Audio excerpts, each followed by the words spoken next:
سورہ المائدہ شراب۔ اے لوگو جو ایمان لائے ہو، یہ شراب اور جوا یہ سب گندے شیطانی کام ہیں، ان سے پرہیز کرو۔ کیا آپ جانتے ہیں کہ وہ کون سی چیزیں ہیں جو دنیا میں مردوں پر حرام ہے لیکن جنت کے اندر مردوں کو دی جائے گی؟ دنیا کے اندر اللہ تعالیٰ نے انسانوں کو کئی چیزوں سے جان بوجھ کر روکا ہے، کیونکہ اللہ تعالیٰ یہ دیکھنا چاہتے ہیں کہ کون میری چاہت کے سامنے اپنی چاہت کو قربان کرتا ہے۔ چنانچہ دنیا میں اللہ تعالیٰ نے مردوں کے لیے سونا اور ریشم کو پہننا حرام قرار دیا ہے، جبکہ جنت میں اللہ تعالیٰ ہر جنتی شخص کو سونا اور ریشم پہنائیں گے۔ دنیا میں شراب پینا حرام ہے لیکن جنت میں جنت کی پاکیزہ شراب پینے کو ملے گی۔ اللہ تعالیٰ ہم سب کو نیک بننے کی توفیق عطا فرمائے۔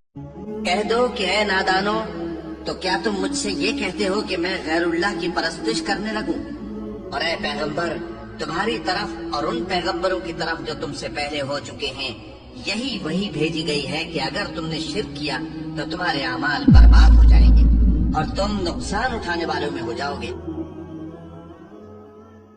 آپ کو پتا ہے شراب کس نبی کے دور میں پیدا ہوئی اور اسلام میں کیوں حرام ہے؟ طوفان نوح حملے کے بعد جب حضرت نوح علیہ السلام نے تمام پودوں کے بیج بوئے اس میں انگور کے بیج نہ تھے۔ آیا باری تعالیٰ یہ کیا ماجرا ہے؟ ندا آئی کہ انگور کے بیج ابلیس نے چھپا لیے۔ ابلیس نے اس شرط پر انگور کے بیج واپس کیے کہ انگور کے پودے کو ایک وقت حضرت نوح علیہ السلام پانی ڈالیں گے اور 3 وقت ابلیس خود پانی ڈالیں گے۔ چنانچہ ایسا ہی ایک وقت حضرت نوح علیہ السلام نے انگور کے پودے کی جڑوں میں آبیاری کی اور جب شیطان کی باری آئی تو اس نے پانی کے بجائے 3 جانور ذبح کیے، لومڑی، شیر اور سور، اور تینوں باری ان تینوں جانوروں کا خون انگور کے پودے کی جڑ میں شامل کیا۔ انگور حلال ہے کیونکہ اس کی آبیاری نوح علیہ السلام نے کی، لیکن اسی انگور سے بننے والی شراب حرام ہے اور وجہ ہے شیطان۔ 3 جانوروں کے خون شامل کرنے کا صلہ یہ ہوا کہ جب بھی کوئی شخص شراب پیتا ہے تو اس کی ابتدائی حالت لومڑی جیسی ہوتی ہے اور پھر اس کے بعد وہ شیر بن جاتا ہے، لڑتا ہے۔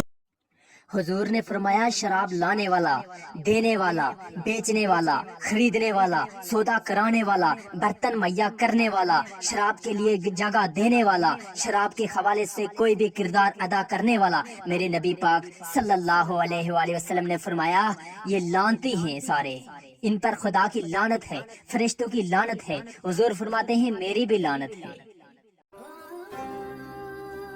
نبی کریم صلی اللہ علیہ وآلہ وسلم نے فرمایا علامات قیامت میں سے یہ ہے کہ دینی علم اٹھ جائے گا اور جاہل ہی جاہل ظاہر ہو جائے گا اور علانیہ شراب پی جائے گی اور زنا پھیل جائے گا۔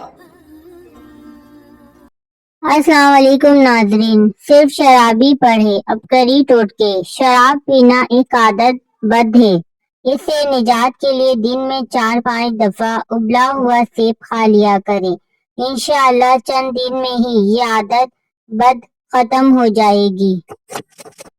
اور وہاں ان کو ایسی شراب بھی پلائی جائے گی جس میں ادرک کی آمیزش ہوگی۔ یہ بہشت میں ایک چشمہ ہے جس کا نام سلسبیل ہے، اور ان کے پاس لڑکے آتے جاتے ہوں گے جو ہمیشہ ایک ہی حالت پر رہیں گے۔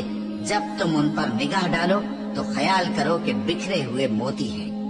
رسول اللہ صلی اللہ علیہ وآلہ وسلم نے فرمایا شراب ہرگز نہ پیو، اس لیے کہ شراب تمام برائیوں کی جڑ ہے۔ رسول اللہ صلی اللہ علیہ وآلہ وسلم نے فرمایا کہ جس نے دنیا میں شراب پی اور پھر اس نے توبہ نہیں کی تو آخرت میں وہ اس سے محروم رہے گا۔ صحیح بخاری کی حدیث۔ ایک یہودی کے پاس ایک مسلمان مہمان ٹھہرا تو اس نے انگور پیش کیے تو اس نے بڑے شوق سے لیے۔ تھوڑی دیر کے بعد وہ شراب لے آیا۔ اس نے کہا استغفر اللہ، میں مسلمان ہوں، میں شراب نہیں لیتا۔ تو اس نے ہنس کے کہا یہ جو انگور آپ نے کھائے ہیں شراب اسی سے کشید ہوتی ہے۔ اس مسلمان نے کہا کہ آپ کی اہلیہ کدھر ہے؟ تو اپنی اہلیہ کو بلا لایا۔ کہا آپ کی کوئی اولاد بھی ہے؟ کہا ہاں میری بیٹی ہے، اس کو بلا لاؤ۔ دونوں آپ کھڑی ہوئی تو کہا کہ یہ حلال ہے تیرے لیے اور یہ بیٹی اسی کی ہے اور یہ حلال نہیں۔ تو جب اس یہودی نے یہ بات سنی فقال اشہد ان لا الہ الا اللہ وحدہ لا شریک لہ واشہد ان محمدا عبدہ۔ اتنی خوبصورت دلیل۔ بعض کا تو اس کی حکمتیں ہمارے علم میں نہیں ہوتی، اور حکمت نہ جاننے کی وجہ سے ہم کہتے ہیں کہ یار یہ بات سمجھ میں نہیں آتی۔ یہی تو ہمیں بتایا گیا، جو سمجھ میں آئے اس کو بھی ماننا ہے، جو نہیں سمجھ میں آئے اس کو بھی ماننا ہے۔ ہم جنت کو مانتے ہیں نا یار، رب کو مانتے ہیں، دیکھا ہے وہ سمجھ میں آتا ہے۔ ہم تو سب سے بڑی حقیقت کو بغیر دیکھے مانتے ہیں، اس کے کہے ہوئے تو کیوں نہیں مانتے۔ حضرت انس بن مالک رضی اللہ عنہ سے روایت ہے انہوں نے فرمایا رسول اللہ صلی اللہ علیہ وسلم شراب نوشی کے جرم میں جوتوں اے پیغمبر، لوگ تم سے شراب اور جوئے کا حکم دریافت کرتے ہیں، کہہ دو کہ ان میں نقصان بڑے ہیں اور لوگوں کے لیے کچھ فائدے بھی ہیں، مگر ان کے نقصان فائدوں سے کہیں زیادہ ہے۔ اور یہ بھی تم سے پوچھتے ہیں کہ خدا کی راہ میں کون سا مال خرچ کریں، کہہ دو کہ جو ضرورت سے زیادہ ہو۔ اس طرح خدا تمہارے لیے اپنے احکام کھول کھول کر بیان فرماتا ہے تاکہ تم سوچو، یعنی دنیا اور آخرت کی باتوں میں غور کرو۔ اور تم سے یتیموں کے بارے میں بھی دریافت کرتے ہیں، کہہ دو کہ ان کی حالت کی اصلاح بہت اچھا کام ہے، اور اگر تم ان سے مل جل کر رہنا یعنی خرچ اکٹھا رکھنا چاہو تو وہ تمہارے بھائی ہیں، اور خدا خوب جانتا ہے کہ خرابی کرنے والا کون ہے اور اصلاح کرنے والا کون، اور اگر خدا چاہتا تو تم کو تکلیف میں ڈال دیتا، بے شک خدا غالب اور حکمت والا ہے۔